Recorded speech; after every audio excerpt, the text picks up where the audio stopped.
Let's talk about the gender identity. Let's take the example that there is a person who is born as a girl but feels like a boy, or there may be a person who neither feels like a boy or nor girl, but and another person, let's take the example of other person that who is born as a boy but feels like a girl. So gender identity is not about your body. It is not about that what sex is given to you during your birth. It is about how do you feel inside, to understand your own gender inside. Okay, it may be a male, it may be a female, it may be both or neither. Okay, so now it is gender identity is about who you are, not about your body.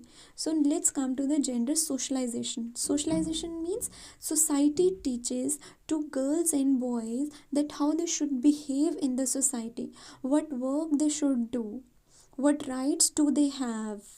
Okay, for example, girls are expected to be quiet, girls are expected to be polite, and boys are expected to be bold and strong.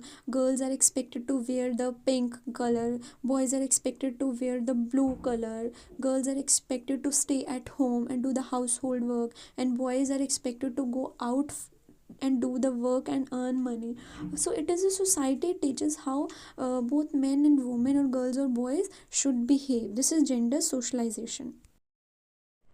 तो चलिए अब discuss करते हैं role of the family in gender socialisation. तो इसको एक story की form में करते हैं ताकि हमें सारे पॉइंट्स इजीली याद रहें. क्या हुआ, एक घर में ना दो बच्चे हुए, दो जुड़वा बच्चे हुए, एक लड़का और एक लड़की. तो उनके लिए पूजा रखी गई. ठीक है, तो पेरेंट्स ने हमें इनवाइट किया कि we are going to perform religious and cultural practices for our children, so you need to come. I said okay. So I bought some toys and plays for girls and a boy. तो अब मैं वहाँ चली गई उनके घर. मैंने देखा boy is given more preference over the girl in religious and cultural practices, but means whatever the ritual they are performing, boy is given more importance than the girl. So but मेरे को ये चीज़ थोड़ी सी अजीब सी लगी कि why the girl is not given more importance. तो I just मैंने इसको बोला चलो ठीक है, को लेट गो करते हैं. तो मैंने उनको टॉयज़ दिए, टॉयज़ और प्लेस दिए दोनों बच्चों को एज अ गिफ्ट. टॉयज़ में क्या होता है कि boys are given as cars, trains, football, bat ball, है ना, तो क्रिकेट गेम, इस तरह की गेम्स दी जाती हैं. But girls are given as kitchen set, doll house, washing machine set. तो इस तरह के टॉयज़ उनको दिए जाते हैं ना. तो फिर अब बच्चे क्या हुए, थोड़े थोड़े बड़े होने लग गए, है ना. तो अब जो पेरेंट्स लैंग्वेज यूज़ करते हैं तो वही तो बच्चे सीखेंगे, है ना. Language used at home.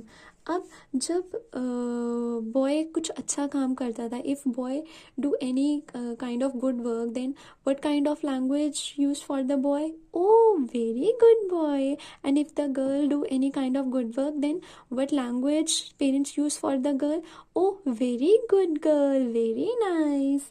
So this kind of the language used at home for the boy and girl, and it also shapes their gender roles. It also reinforce the gender roles on them. तो अब next क्या, अब बच्चे और बड़े होने लग गए, है ना. तो अब क्या हुआ कि एक बार दोनों खेल रहे थे और दोनों के बीच में झगड़ा हो गया, है ना. तो दोनों बच्चे रोने लग गए, दोनों ने रोना स्टार्ट कर दिया. अब इमोशनल एक्सप्रेशन, अब पेरेंट्स भाग भाग के आए. पेरेंट्स बोलते boys are not expected to cry, boy you are not allowed to show your emotions in front of others. Okay, don't release your emotions so easily. You are a boy, you have to be very strong. So but